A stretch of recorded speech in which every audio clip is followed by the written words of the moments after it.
열왕기상 19장 저희가 지금 계속해서 3번에 걸쳐서 보고 있습니다. 예전에 그런 말이 있었습니다. 사춘기의 자녀와 갱년기의 엄마가 붙으면 누가 이길까? 대부분 갱년기의 엄마가 이긴다고 합니다. 사춘기 그 아이들이 엄청나게 참 그 성격이 어떻게 될지 모를 만큼 굉장히 좀 반항적이고 한데 엄마의 갱년기에는 못 당한다는 거죠. 우리 성도님들도 이제 서서히 갱년기에 들어서실 수 있고 또 접어드신 분들도 있을 것입니다. 갱년기라는 게 인생이 허무하다는 것입니다.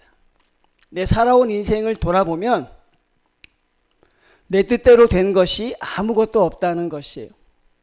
그리고 내가 열심히 살아봐야 바뀌고 변하는 게 없더라는 사실입니다. 남편을 위해 희생하지만 남편이 나를 알아주는 것 같지 않고, 자녀들을 위해 온 정성을 다했지만 그 자녀들 역시 내 마음을 몰라주는 것이죠. 그리고 몸도 예전 같지 않아서 여기저기 쑤시고, 앞으로 살아갈 미래에 대한 특별한 그 무엇이 없는 것, 그게 갱년기로 나타나죠. 굉장히 그게 요즘에 무서워서 우리나라에서 그것을 또 사회적인 관심으로 보고 있습니다. 오늘 하나님의 선지자 엘리야가 등장합니다. 여러분, 엘리야는 조금 급이 다른 선지자예요. 많은 선지자들이 있지만 그 선지자 중에 제일 최고라고 할 수 있는 선지자가 바로 엘리야입니다.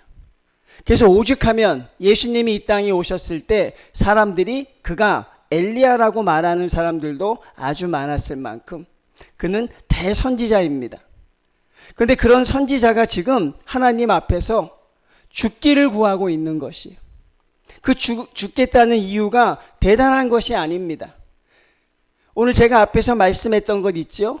그 3가지에 해당되는 거예요. 첫 번째, 너무 일이 힘들다는 것입니다. 3년 6개월 동안 엘리야가 어떻게 살았는지 우리는 알 수 있습니다. 광야에서 정말 먹지 못하고 힘들게 삽니다. 또는 과부의 집에서 어려운 생활을 연명하죠.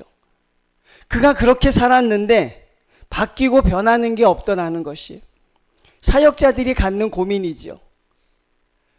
그렇게 기도를 열심히 하고 교회를 위해 그렇게 헌신하는데 바뀌는 게 없다는 것입니다. 그것을 돌아보니 엘리야가 더 이상 그 일을 해내갈 자신이 없었습니다. 또 하나, 인간관계의 단절입니다. 누구도 내 옆에서 나를 알아주는 사람이 없다는 것입니다. 엘리야 선지자님 수고하십니다. 어느 누구도 위로의 말이나 격려의 말을 하지 않습니다. 엘리야의 귀에 들려오는 소리는 오직 죽이겠다는 것이고 오직 그를 협박하는 소리만이 들려옵니다. 그걸 돌아보았을 때 엘리야는 자신의 모든 것이 무너지는 것 같았습니다. 나만 혼자입니다, 하나님. 어느 누구도 나와 동조하지 않고 나에게 위로의 말을 전하지도 않습니다. 이렇게 힘들게 내가 사역을 했는데 바뀌고 변하는 게 무엇이 있습니까? 그리고 마지막에 엘리야가 폭발했던 것은 하나님의 능력으로 갈멜산에서 바알 선지자와 싸워 승리하였고 하늘에서 비도 내렸지만 역시 아합 왕도 이세벨도 이스라엘 백성도 하나도 바뀌지 않았다는 사실이에요. 오직 그의 귀에 들려오는 소리는 무엇입니까? 이세벨이 자기를 죽이겠다고 으르렁거리는 소리만 가득합니다. 성도님들, 사역자로 충분히 이해가 돼요.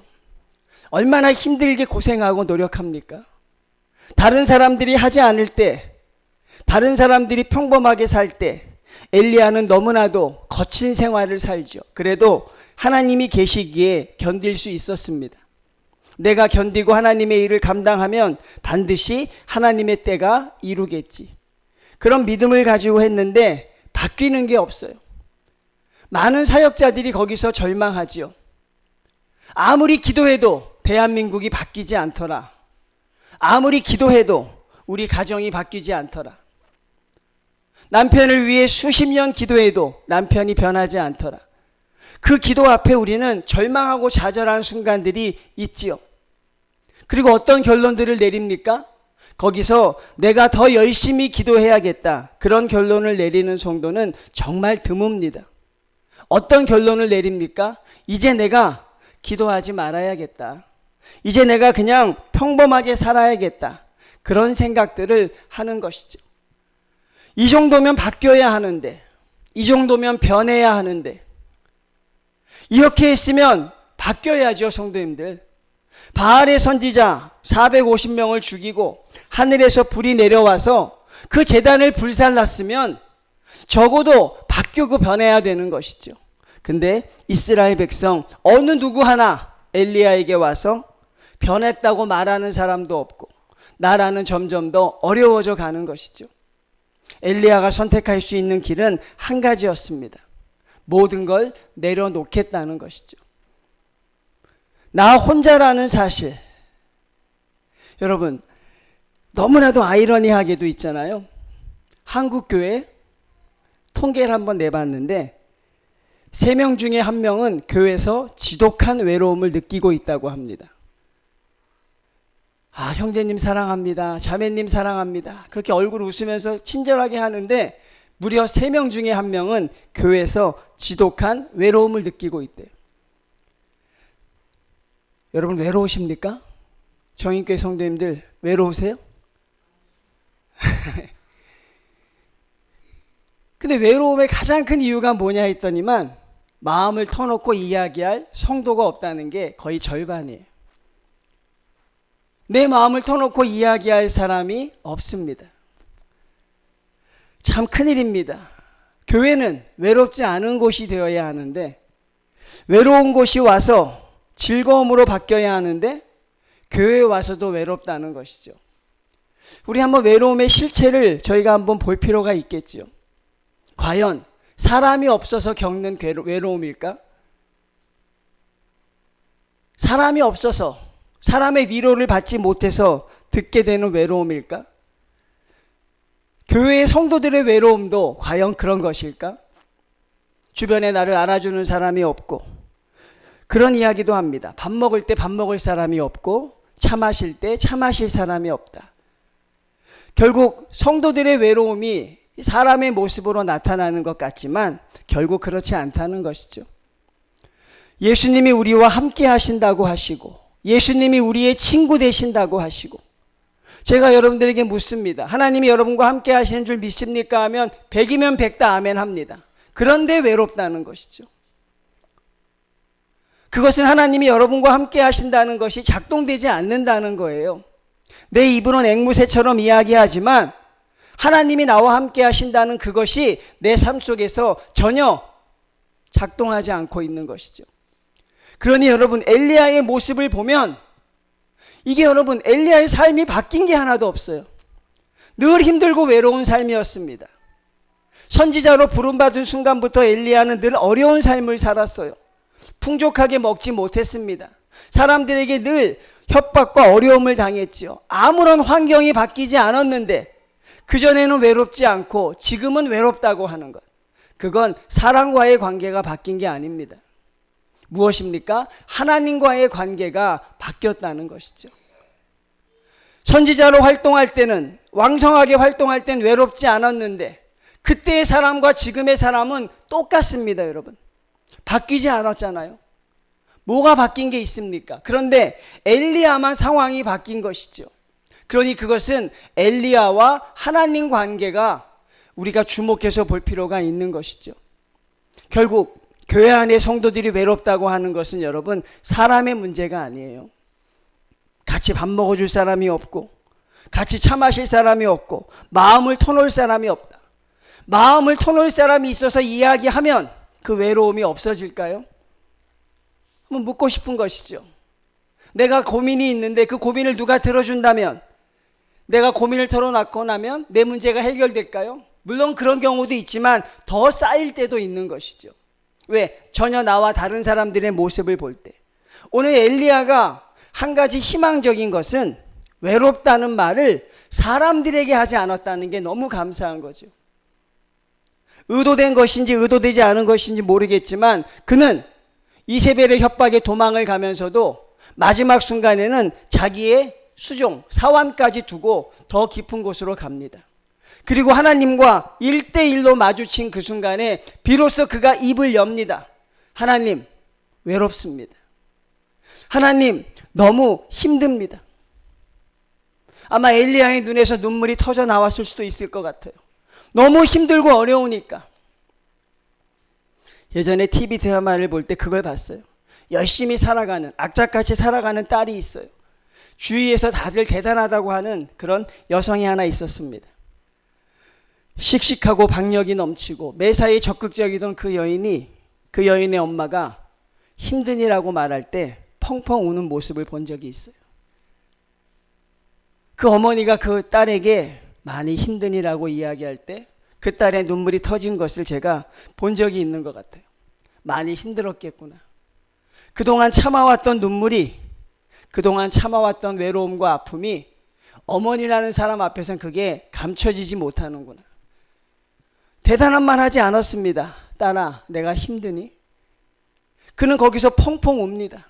펑펑 울고 나서 자기의 문제가 해결되었다고 이야기해요. 엘리야도 그 과정을 거치고 있는 것입니다. 하나님, 너무 힘듭니다. 하나님의 뜻을 감당하기가 너무 어렵습니다. 천하의 나를 죽이겠다고 하는 사람들밖에 없습니다. 성도님들, 여러분이 외롭다는 것은 사람으로 인한 외로움이 아닙니다.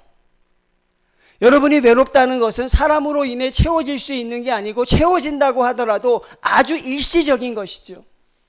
결국은 또 다른 외로움과 우리는 만나야 하는데 결국 우리의 관계가, 하나님과의 관계가 가장 중요하다는 것을 말하고 있습니다. 성도는 그게 무너지면 외로운 것이에요. 근데 그 외로움의 대상을 내가 알고 있는지 모르는지 모르지만 우리는 사람을 통해 표출하고 있는 것이죠. 목회자가 마음을 알아주지 못합니다. 여러분, 목회자가 어떻게 여러분의 마음을 알아주겠어요, 여러분?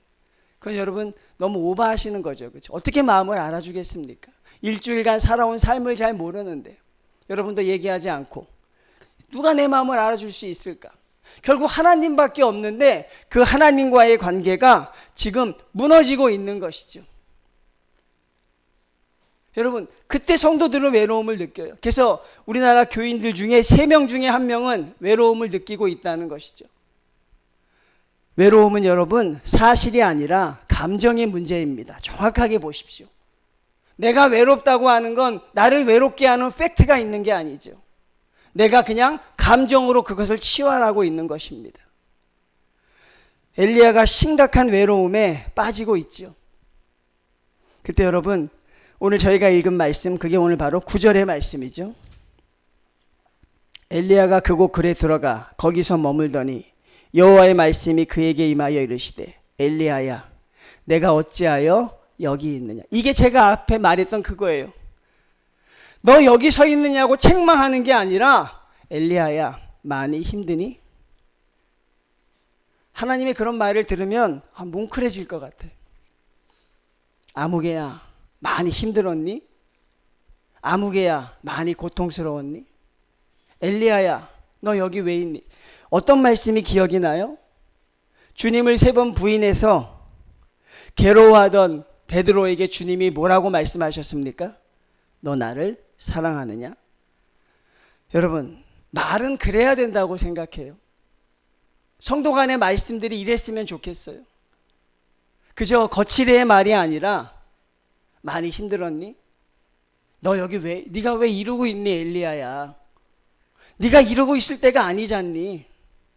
그 말 속엔 많이 힘들고 들어주겠다는 것입니다. 주님이 그러셨어요. 너 나를 사랑하느냐? 주님을 사랑하지 못해서 그가 주님 앞에 괴로워한 마음을 여전히 주님이 믿고 계시다는 것이죠. 나는 내가 나를 사랑하는 줄 여전히 알고 있다. 한 번으로 안 되니까 3번을 묻죠. 오늘 하나님도 너 여기 왜 있느냐를 2번을 묻습니다. 그때 엘리야는 그 대답 앞에 어떻습니까? 여러분, 괜찮은 척하지 않아요. 사람들의 문제가 뭐냐면, 성도들의 문제가 뭐냐면 괜찮은 척한다는 거예요. 어디서 우리가 그렇게 비롯됐을까요? 괜찮은 척하는 게. 아파도 안 아픈 척, 힘들어도 안 힘든 척, 마치 힘들다고 하면 못난 것처럼 보이고, 마치 어렵다고 하고 눈물 흘리면 굉장히 연약한 성도처럼 보이죠. 그러면 문제가 해결되지 않죠. 엘리야는 어떻습니까? 내가 왜 여기 있느냐? 하나님, 나만 혼자 있잖아요. 어느 누구도 알아주질 않잖아요. 천하에 나 혼자입니다. 아시죠? 내 주위에 아무도 없습니다. 나를 죽이겠다고 하는 사람만 있지 나만 있습니다라고 하나님 앞에 투정을 부리자. 성도들의 삶이 그래야 된다는 것이죠. 기도할 때조차 멋있게 기도하려고 해요. 이게 답답해 죽겠어요. 속에선 썩어지는데 입에서는 멋진 말들이 나와요. 얼굴을 보면 죽어가는데 여전히 자기는 괜찮다 그래요, 여러분. 하나님이 계셔서 괜찮으세요. 하나도 안 괜찮은 것 같은데 그런 말들을 목사에게 하죠.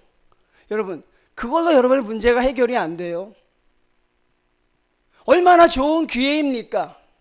엘리야야, 힘드니? 그때 하나님께 말씀하십시오. 얘 누구 때문에 힘들고 쟤 때문에 어려워 죽겠고, 남편이 속썩이 애들 때문에 못 살겠습니다, 하나님. 그렇게 주님 앞에 얘기해야 여러분, 하나님이 여러분의 말씀을 들어주시는데, 거기서도 하나님 앞에서도 여러분들이 괜찮은 척 할까봐 제가 걱정이 되죠. 여러분, 괜찮은 척 하지 마십시오. 괜찮은 척해서 해결되는 게 하나도 없습니다. 목사님 힘드시죠? 저는 앞으로 힘들다고 하려고 그래요. 많이 힘들어요. 요즘. 토요일날 새벽기도 하고 너무 힘들어요. 여러분, 힘들다고 하려고 그래요. 여러분도 그러십시오. 하나님 앞에는 괜찮은 척 하러 나온 게 아니라 하나님 앞에는 여러분들이 투정을 부리려고 나온 것이죠. 바뀌는 게 없습니다. 변하는 게 없습니다, 하나님. 제가 이렇게 할 동력이 없습니다라고 말할 때 하나님이 또 묻습니다. 엘리야야, 여전히 힘드냐? 이제 엘리야의 감정은 바뀌고 있는 것이죠. 하나님, 처음보다 낫지만 여전히 힘든 구석이 있습니다. 하나님은 엘리야에게 어떤 걸 주십니까? 절친한 동역자 엘리사를 붙여주십니다.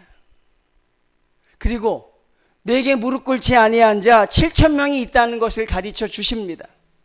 그리고 무엇입니까? 외롭지 않도록 하나님의 사명을 그에게 주십니다. 아람 왕 하사엘을 내가 세워야 할 것이고, 이스라엘 왕 예후를 내가 세워야 할 것이고, 그리고 엘리사에게 내가 기름 부음을 통해 너의 일을 감당해야 할 것이다. 엘리야의 문제는 거기서 해결된 것이죠. 하나님의 말씀 앞에 괜찮은 척하지 않은 것입니다. 내가 선지자인데, 내가 이래봐도 엘리야인데 내가 어떻게 이런 말을 할 수 있겠는가? 그래서 해결되는 문제는 아무것도 없다는 것이죠. 괜찮은 척하다 한 번에 가는 것입니다. 많이 보았습니다. 씩씩한 척, 괜찮은 척, 아무렇지 않은 척. 그런데 혼자 있을 때는 말 못할 어려움에 무너져가고 있다는 것을 우리가 볼 수 있는 것이죠. 성도님들, 어렵고 힘들면 이야기할 수 있어야 합니다. 제가 문제가 많지요, 사실. 목사님에게 얘기하고 싶어야 되는데 별로 얘기하고 싶지 않은 것도 참 문제긴 하죠, 그렇죠? 어떻게 할까 고민 중에 있습니다. 여러분, 얘기할 수 있어야 돼요. 근데 하나님이라면 더더욱 이야기할 수 있어야죠. 여러분들이 교회에서 외로워지지 않기를 바랍니다. 그 외로움의 문제는 하나님께 있다는 걸 여러분들이 좀 깨달으셨으면 좋겠어요. 한 가지 더 말씀하고 싶은 것이 있습니다. 바로 11절이죠. 하나님이 엘리야에게 나타나셨는데 엘리야가 하나님은 어디에 있을 거라고 미리 예단을 합니다. 우리 일상 삶에서 루틴이 있죠. 여러분들도 삶의 루틴이 있을 것입니다. 아침에 일어나면 뭘 하고, 직장에 가기 전에 뭘 하고, 집에 와서 자기 전에 뭘 하고, 그런 루틴들이 있어요. 우리가 신앙생활을 오래 하다 보니까 신앙생활 속에서도 이런 루틴들이 있습니다. 근데 그런 성도들의 경험이 과연 진리이냐 묻고 싶습니다. 여러분들이 경험하신 경험이 남들을 가르칠 만큼 그게 진리이고 그게 사실입니까? 저는 그 말에 동의할 수가 없는 것이죠. 교회의 성도들 보면 그런 분이 있습니다. 제가 아는 권사님은 늘 어렵고 힘들면 하나님 앞에 금식을 했다고 합니다. 저는 그분이 저한테 그렇게 이야기해요. 목사님, 저는 힘들고 어려우면 금식합니다. 제가 어려운 문제가 있을 때 저한테 와서 금식하라고 하더라고요. 자기는 힘들고 어려우면, 아주 힘들면 일주일을 하고 덜 힘들면 3일씩 금식하는데 놀랍게도 금식이 끝날 때마다 그 문제가 해결됐다는 것이에요. 그럼 제가 다음에 또 어려움 당하시면 또 금식하겠네요? 해야죠. 금식하면 무조건 해결됩니다. 저는 그분이 나중에 상처받게 될까 봐 걱정이 됐어요. 금식해도 안 될 때가 있을 텐데. 근데 그게 그분에게는 만능 열쇠가 되어 있는 거예요. 누구한테든지 이야기합니다. 초신자한테도. 어려운 성도가 어렵다고 하면 가서 금식하십시오. 하나님이 명령한 것도 아니에요. 그분의 경험입니다. 나는 금식, 그리고 자기의 경험을 1시간, 2시간 이야기하죠. 초신자한테. 초신자가 아주 죽으려고 하죠. 하나님도 모르는데 금식을 이야기하니까. 그걸 얼마나 이야기하는지. 금식하면 됩니다. 그는 금식 전도사가 되어 있어요. 여러분, 옳은 것인가요? 아닙니다, 성도님들. 하나님의 진리는 그렇게 삶의 루틴으로 나타나지 않아요. 어떤 사람은 문제만 생기면 기도원으로 올라가요. 기도원에 가면 하나님이 문제를 해결해 주십니다. 그리고 기도원 전도자가 되어 있죠. 어떤 사람은 새벽 기도를 이야기합니다. 어떤 사람은 심야 예배에 인도합니다. 그런 성도들의 경험의 이야기로 교회는 가득 차 있어요. 그 경험이 길수록 그 이야기는 점점 더 강도가 강해집니다. 그리고 그게 사실인 것 마냥 어려움이 생기면 금식하면 해결됩니다. 저는 나중에 권사님이 아마 문제가 해결되지 않는 아픔을 겪을 수도 있다고 생각해요. 하나님이 이럴 것이다라는 모습을 예단하고 있는 것이죠. 왜 여러분의 경험이 진리가 돼야 합니까? 신앙의 경험 속에서 왜 여러분의 경험이 사실이 돼야 합니까? 그렇지 않다는 것이에요. 하나님은 그렇게 천편일률적인 모습으로 나타나지 않습니다, 성도님들. 제가 오늘 제목을 정했잖아요. 경험에 근거한 신앙 체계가 건강한 것 같지만 위험합니다. 사람들이 어떤 인식을 받아들이는 데 있어서 가장 강력한 방법이 경험이에요. 맞습니다. 내가 경험한 게 가장 내가 신뢰할 수 있는 거예요. 여러분, 그렇죠. 내가 경험한 것 이상은 없습니다. 눈으로 본 것보다, 들은 것보다 내가 경험한 건 내가 이건 사실로 받아들이는 경향이 많습니다. 이 세상의 삶은 그렇더라도 우리 하나님은 그렇게 한 곳에 고착되는 분이 아니라는 사실이에요. 여러분이 불쌍하고 금식하니까 그때 하나님이 기도를 들어주신 것이지, 내가 금식만 하면 하나님이 문제를 해결해 주신다? 하나님을 오도하고 있는 것이죠. 하나님은 새벽기도 나갈 때 내 문제를 해결해 주신다. 그럼 새벽기도 나오지 않은 많은 성도들은 어떻게 삽니까? 여러분, 엘리야가 바로 그러했어요. 하나님은 큰 불 가운데 계실 것이다. 하나님은 큰 바람 가운데 계셔야 하나님이다. 하나님은 지진처럼 큰 능력이 있어야 하나님이시다. 내 인생을 바꿀 수 있어야 하나님이시다. 나를 완전히 통째로 인도할 수 있어야 하나님이시다. 하나님의 그런 강력한 능력을 구하죠. 왜 내게 그런 체험이 없습니까? 한탄하는 성도들이 너무너무 많아요. 예배 시간에 말씀을 그렇게 은혜를 줬는데 끝나고 나면 체험을 구하는 거예요. 왜 내게 체험이 없습니까? 오늘 하나님은 어디에 계셨습니까, 성도님들? 12절 봅니다. 또 지진 후에 불이 있으나 불 가운데도 여호와께서 계시지 아니하다. 안 계셨다 그럽니다. 하나님이 반드시 거기 계셔야 합니다. 아닙니다, 여러분. 하나님은 계실 수 없는 곳이 있고 또 한 곳에만 계시는 분도 아니죠. 여러분의 가정에만 머무는 하나님도 아닙니다. 거기 계시지 않습니다. 근데 하나님이 어디에 계셨어요? 세미한 소리가 있는지라. 이 세미한 소리가 무엇입니까? 하나님은 우리에게 기적으로 임하길 원치 않습니다. 하나님은 여러분에게 불과 지진과 바람과 같이 폭풍적인 역사로 임하는 경우는 별로 없습니다. 세미한 소리는 뭡니까? 하나님과의 관계입니다.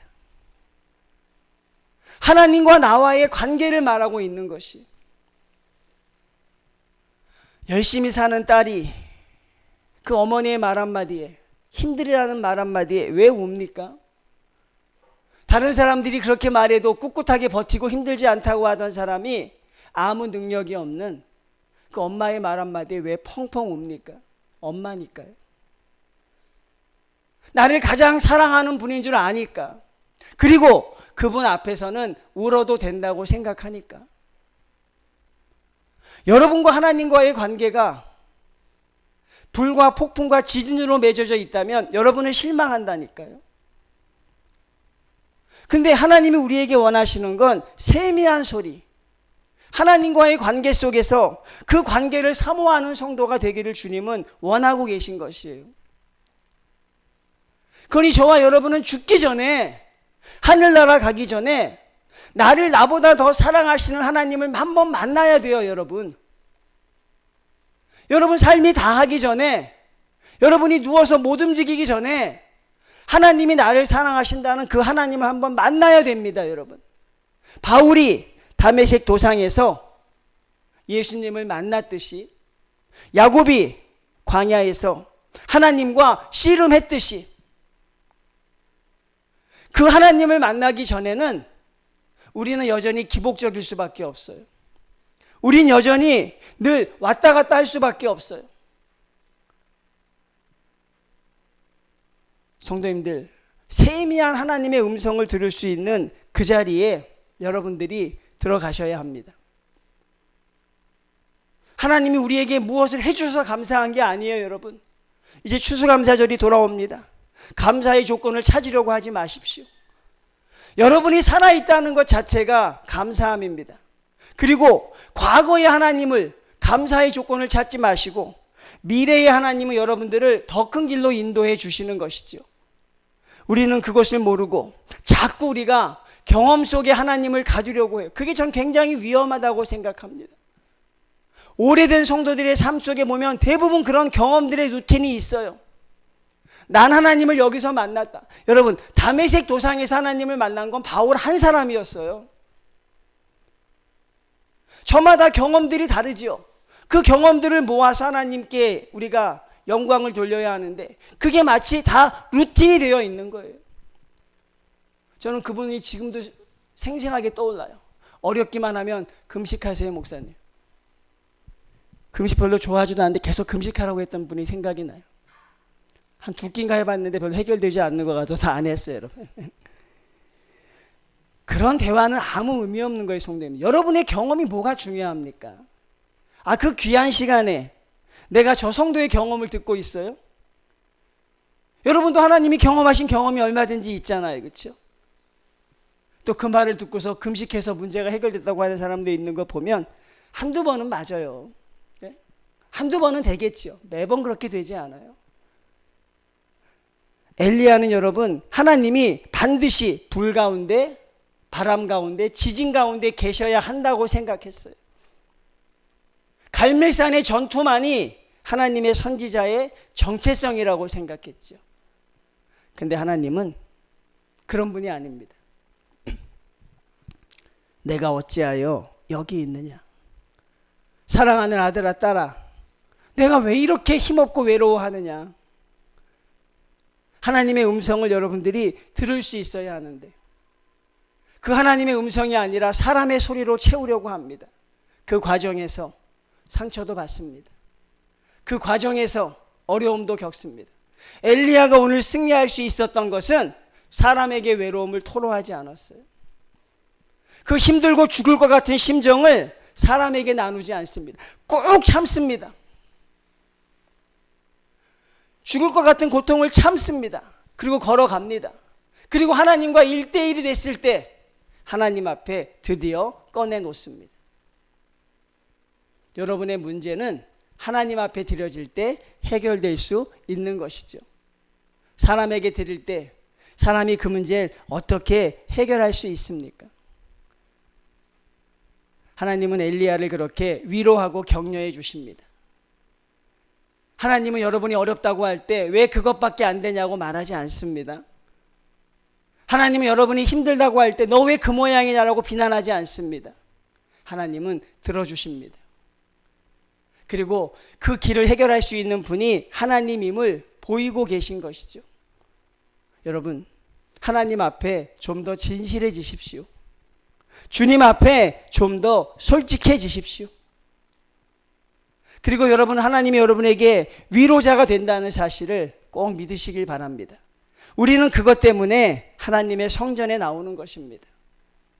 목사님 때문에 교회 나옵니다. 위험한 성도입니다. 아무개 때문에, 구역장 때문에 교회 나옵니다. 아주 위험한 성도입니다. 사람을 의지하면 결국 그 사람이 얼마나 못난 나를 나중에 알게 되기 때문이죠. 결국 여러분의 고백은 하나님 때문에 제가 정인교회에 나옵니다. 하나님 때문에 제가 하나님의 성전을 사모합니다. 그렇게 돼야 하는 것이죠. 제가 오늘 말씀하시는 걸 여러분 가볍게 듣지 마십시오. 청년 학생들 꼭 귀담아 들으십시오. 나중에 언젠가 목사님이 그렇게 말씀하셨던 게 바로 그때였구나 깨달을 때가 있을 것입니다.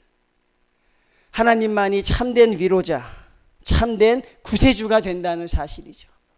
여러분, 여전히 기대치를 가지고 신앙생활하는 성도들이 있다면 다 내려놓으십시오. 하나님이 나를 이렇게 인도하실 것이다.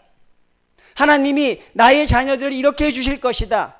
기대치를 가지고 그림을 그리는 성도가 있다면 다 틀린 그림입니다. 하나님은 여러분이 그리는 그림보다 더 큰 그림을 그리고 계신 것이고, 하나님은 여러분이 생각한 것보다 더 큰 생각을 여러분 갖고 계신 것입니다. 여러분의 작은 생각 속에서 제발 일희일비하지 않는 교인이 되시길 바랍니다. 오늘은 웃고 내일은 울고 그런 성도가 아니라, 오늘은 울 수밖에 없는 상황이지만 하나님을 통해서 웃어낼 수 있는 그런 믿음의 성도들이 되셔야겠죠. 여러분의 경험은 여러분만이 소중히 간직하십시오. 여러분과 만났던 하나님은 여러분만 소중히 간직하십시오. 그리고 그 하나님이, 나를 그렇게 만나셨던 하나님이 저 성도와는 어떻게 만나는지 그것도 한번 지켜보시길 바랍니다. 우리 정인교회 성도님들이 그렇게 하루하루 성숙해 가기를 바랍니다. 여러분들의 믿음이 그렇게 하루하루 주님 앞에 가까이 나가기를 바랍니다. 그리고 여러분들은 하나님 앞에 엘리야와 같이 하나님이 사랑하시는 참된 성도로 그 자리에 서 계시기를 바랍니다. 알고도 하지 못하면 그건 연약함입니다. 알고도 하지 못하면 그건 무익함이죠. 엘리야를 통해서 하나님이 우리에게 진심으로 원하시는 것, 여러분이 해야 할 것, 그것이 무엇인지를 가르쳐 주셨습니다. 흔들리지 않고 세상에 동요되지 않고 여러분의 자리에서 오직 하나님만이 나의 구세주임을 알고 깨닫고 경험하는 여러분 정인교회 믿음의 성도들이 되시길 주님의 이름으로 축원을 드립니다.